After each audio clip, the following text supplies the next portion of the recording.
আমার চ্যানেলে তোমাদের সকলকে স্বাগত। আজ আমরা ক্লাস 7-এর রায়ান মার্টিন প্রশ্ন বিচিত্রা থেকে পরিবেশের প্রথম পর্যায়ক্রমিক মূল্যায়নের পঞ্চম স্কুল সলভ করব।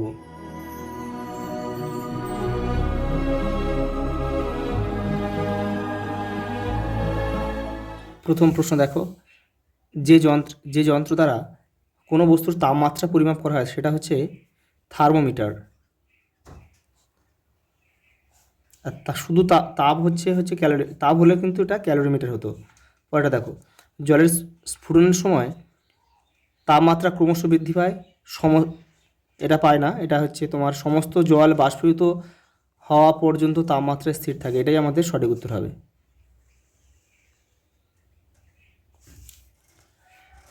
প্রদত্ত কোন মৌলটির নামকরণ একজন বিখ্যাত বিজ্ঞানীর নামে করা হয়েছে? এটা হচ্ছে সিএম, এটা হচ্ছে কুরিয়াম। মাদাম কুরি আর পিয়ারি কুরি নাম অনুসারে কিন্তু এটা করা হয়েছে। কোন পরমাণুর মোট প্রোটন সংখ্যাকে বলা হয় পরমাণু ক্রমাঙ্ক? পরেরটা দেখো, জ্বর হয় কোনো রোগীর শরীরের তাপমাত্রা পাওয়া গেল 104 ডিগ্রি ফারেনহাইট। ওই তাপমাত্রা সেলসিয়াস স্কেলে পরিমাপ করলে সেই মান হবে, এটা কিন্তু একটা অঙ্ক আছে, এটা করতে হবে, দেখে নাও। দেখো, আমরা জানি ফারেনহাইট ও সেলসিয়াস স্কেলের সম্পর্ক কি? C/5 = F-32/9। এবার এখানে দেখো এফের মানটা আমাদের 104 বসিয়ে এখানে আমাদের এটা সমাধান করলেই কিন্তু হয়ে যাবে। দেখো এফের মান এখানে কত দিয়েছে? 104 দিয়েছে, এটা বিয়োগ করলাম 172, 9 দিয়ে এটা কাটাকুটি করলে 8 হয়। এবার কোনাকুনি গুণ করতে হবে। দেখো সি এর মান কত হলো? 40 ডিগ্রি সি, তাহলে সেলসিয়াস স্কেলে সেই মানটা হবে কি 40 ডিগ্রি সেলসিয়াস। পরেরটা দেখো, প্রদত্ত কোনটি একটি প্রত্যক্ষ সংযোগ বিক্রিয়া? এটা হবে অপশান বি, আমাদের সঠিক উত্তর হবে। পরেরটা দেখো, নিউট্রনবিহীন একটি পরমাণুর নাম লেখো। হাইড্রোজেন।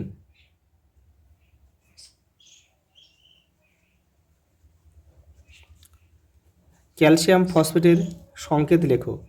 Ca3PO4 2। পরেরটা দেখো, তাপ পরিমাপের SI এককটি লেখো। জুল। পরেরটা দেখো, ডাক্তারি থার্মোমিটারে কোন তরল ব্যবহার করা হয়? পারদ। প্রত্যক্ষ সংযোগ বিক্রিয়ার বিপরীত বিক্রিয়াকে কী ধরনের বিক্রিয়া বলা যেতে পারে? এটা বিয়োজন। লিনতাপ কাকে বলে? দেখে নাও। দেখো তোমাদের বইয়ের 12 নম্বর পেজে উত্তরটা রয়েছে। দেখো, একক ভরের কোনো পদার্থের উষ্ণতার পরিবর্তন না ঘটিয়ে যদি শুধু অবস্থার পরিবর্তন ঘটানো হয়, তখন ওই পদার্থ বাইরে থেকে যে পরিমাণ তাপ গ্রহণ বা বর্জন করে সেই পরিমাণ তাপকেই ওই পদার্থের ওই অবস্থার পরিবর্তনের লিনতাপ বলে। এটা পেজটা আছে তোমাদের বইয়ের 12। পরেরটা দেখো, গ্রীষ্মকালে মাটির কলসিতে রাখা জল ঠান্ডা থাকে কিভাবে? এটা তোমাদের বইয়ের কিন্তু 13 নম্বর পেজে উত্তরটা রয়েছে। এই দেখো, এই যে এখান থেকে তোমাদের লিখতে হবে যে মাটির কলসির জল ঠান্ডা থাকে। আসলে মাটির কলসির গায়ে অসংখ্য ক্ষুদ্র ক্ষুদ্র ছিদ্র থাকে। ওই ছিদ্রগুলো দিয়ে সামান্য পরিমাণ জল কলসির বাইরে বেরিয়ে আসে, তখন তার বাষ্পীভবন ঘটে, ফলে দরকার হয় লিনতাপ। এই বেরিয়ে আসা জল যখন কলসি এবং কলসির ভেতরে থাকা জল থেকে প্রয়োজনীয় লিনতাপ সংগ্রহ করে, ফলে কলসি ও কলসির জল তাপ হারিয়ে ঠান্ডা হয়ে পড়ে। পরেরটা দেখো, ডাক্তারি থার্মোমিটারকে ফুটন্ত গরম জলে ডোবানো উচিত নয় কেন? দেখে নাও। পরেরটা দেখো, বিক্রিয়াগুলোর সমতা বিধান করো। দেখো ব্যালেন্স করতে বলেছে, কটা দিয়েছে? এ আর বি দুটো দিয়েছে, দেখে নাও। দেখো এই যে এটা দেওয়া আছে, দেখো এখানে একটা 5 আর এখানে একটা 2 খাওয়ালে কিন্তু আমাদের এটা দেখো ব্যালেন্স হয়ে যাবে। দেখো এখানে দেখো পি কটা আছে? দেখো 4টে আছে, এখানে পি 2 দিয়ে 4, তাহলে মিলে গেল। দেখো অক্সিজেন কটা আছে? দেখো এখানে আছে, দেখো ও কটা আছে? 5 2 10, আর এখানে 2 খাওয়া হয়েছে, 2 বসানো হয়েছিল, তাহলে দেখো এই 5 আর এই 2 গুণ করো, 5 2 10, মানে ও অর্থাৎ অক্সিজেন কিন্তু 10টা রয়েছে, অর্থাৎ এটা ব্যালেন্স হয়ে গেল। পরেরটা দেখো, দেখো এটা দেওয়া আছে। দেখো শুধু এখানে একটা 2 আর এখানে একটা 2 খাওয়ালেই কিন্তু সব অণুগুলো দেখো মিলে যাবে। দেখো এখানে এফি কটা রয়েছে? দেখো এফি একটা এফে এখন দুটো রয়েছে, দেখো এই যে দুই পাশে এফি টু লেখা আছে, তাহলে দুটো এখানেও দেখো এফি দুটো রয়েছে। দেখো Al2 এখানে দুটো রয়েছে, দেখো এখানেও দুটো রয়েছে। দেখো O3 দেখো কটা রয়েছে, একটা O3 এখানে রয়েছে, দেখো O3 রয়েছে, অর্থাৎ এটা সমত্ববিধান হয়ে গেল। পরের প্রশ্ন দেখো, যে তাপমাত্রায় ফারেনহাইট স্কেলের পাঠ সেলসিয়াস স্কেলের পাঠের দ্বিগুণ হয় তা নির্ণয় করো। দেখে নাও।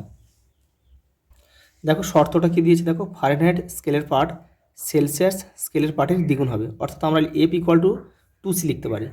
এবার দেখো আমরা জানি কি ফারেনহাইট স্কেল ও সেলসিয়াস স্কেলের সম্পর্কটা কি, C/5 = F-30 2/9। এবার দেখো এখানে এফের মান কি 2C, আমরা শুধু এই যে এফের জায়গা 2C লিখে দিলে কিন্তু আমাদের মানটা আমরা পেয়ে যাব। দেখো এখানে বসিয়ে দিয়েছি, যেমনভাবে ঠিক সমাধান করে, দেখো সমাধান করেছি কি হয়েছে, দেখো একটু দেখিয়ে দিই। দেখো 9-এর সাথে আমি C গুণ করেছি, 9C। এবার দেখো এই দিকটা এবার এই দিকটা করছি, 2-এর সঙ্গে C গুণ করলাম, দেখো এই 5-এর সঙ্গে 2C করলাম 10C, মাইনাস বসে গেল 32-এর সঙ্গে 5 গুণ করলাম কত হবে, দেখো 160, মাইনাসটা রয়েছে। এবার দেখো 10টা এবারে চলে এলো, যেহেতু C রয়েছে এই এবারে চলে এলো, প্লাস ছিল মাইনাস হয়ে গেল। এবার দেখো 10টা থেকে 10টা C থেকে 9টা C বাদ গেলে একটা C পড়ে রইলো, যে বড় তার চিহ্ন, দেখো মাইনাস রয়েছে, আর এইদিকে মাইনাস রয়েছে, মাইনাস মাইনাস কেটে গেলো, অর্থাৎ দেখো সেলসিয়াস স্কেলের মান কত, 160।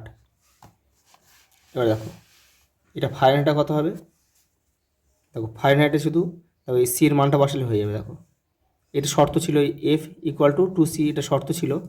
এবার দেখো 2 বসিয়ে দিলাম, সির মান কত, এখানে পেয়েছি 160, 160টা বসিয়ে দিলাম, তাহলে হয় 320। তাহলে একটা পেলাম কত, 160, আর একটা পেলাম কত, 320। পরেরটা দেখো, সোডিয়ামের পরমাণু ক্রমাঙ্ক 11 ও ভর সংখ্যা 23 হলে সোডিয়াম পরমাণুতে উপস্থিত নিউট্রন সংখ্যা কত হবে। আমরা নিউট্রন সংখ্যা সমান কী জানি, নিউট্রন সংখ্যা সমান ভর সংখ্যা বিয়োগ প্রোটন সংখ্যা।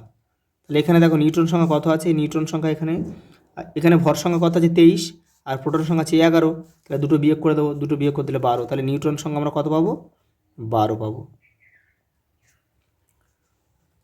তো দেখিয়ে দিতে হবে 23 বিয়োগ 11, মানে ভর সংখ্যা মাইনাস প্রোটন সংখ্যা। যদি সোডিয়াম পরমাণুর থেকে একটি ইলেকট্রন অপসারণ করা হয়, তাহলে উৎপন্ন আয়নকে তুমি কিভাবে প্রকাশ করবে। Na আয়ন একটা প্লাস দিয়ে দেবে। পরেরটা দেখো, প্রতিস্থাপন বিক্রিয়া বলতে কী বোঝো, একটি উদাহরণ দাও। তোমাদের বইয়ের দেখো 99 নম্বর পেজে রয়েছে উত্তরটা, দেখে নাও। এই যেখানে লিখতে হবে, যেখানে একটা মৌল অন্য মৌলের যৌগ থেকে তাকে সরিয়ে সেই জায়গা নেয় তাকে প্রতিস্থাপন বিক্রিয়া বলে। এই যে দেখো এই বিক্রিয়াটা তোমাদের কিন্তু লিখতে হবে। দেখো লাইফ সায়েন্স, অনেক গ্লুকোজ অণু জুড়ে তৈরি হয় শ্বেতসার। মায়োসিন থাকে কোথায়, মায়োসিন থাকে হচ্ছে পেশিতে। গয়টার হয় আয়োডিনের অভাবে।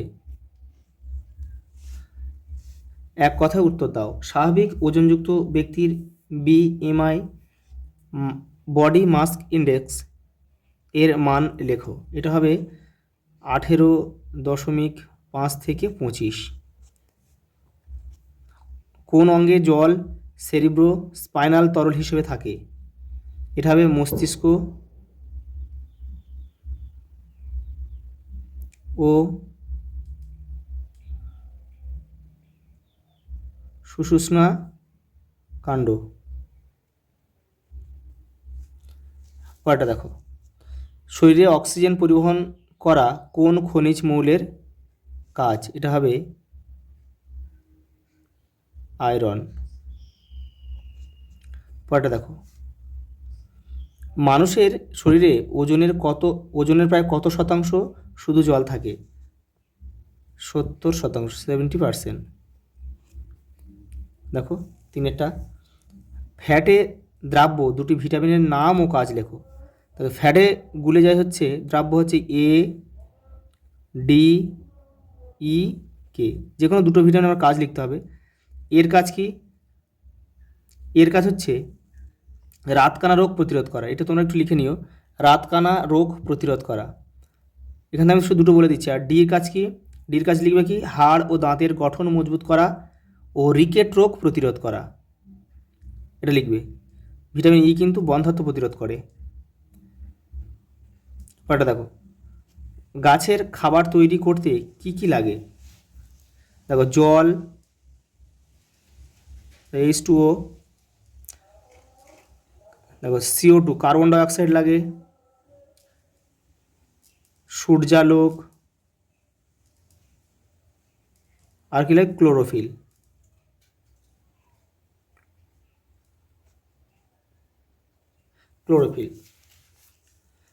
দেখো লাস্ট প্রশ্ন, উদ্ভিজ্জ রাসায়নিকের দুটি কাজ লেখো। আমি এখানে লিখে দিচ্ছি,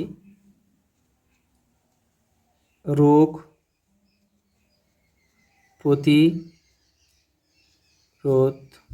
প্রতিরোধ ক্ষমতা বৃদ্ধি করে, তারপরে অ্যান্টি অক্সিডেন্ট হিসেবেও কাজ করে।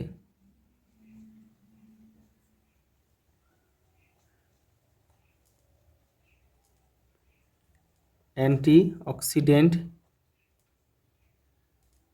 হিসাবে কাজ করে। আজ এই পর্যন্ত, দেখা হবে পরের ভিডিওতে।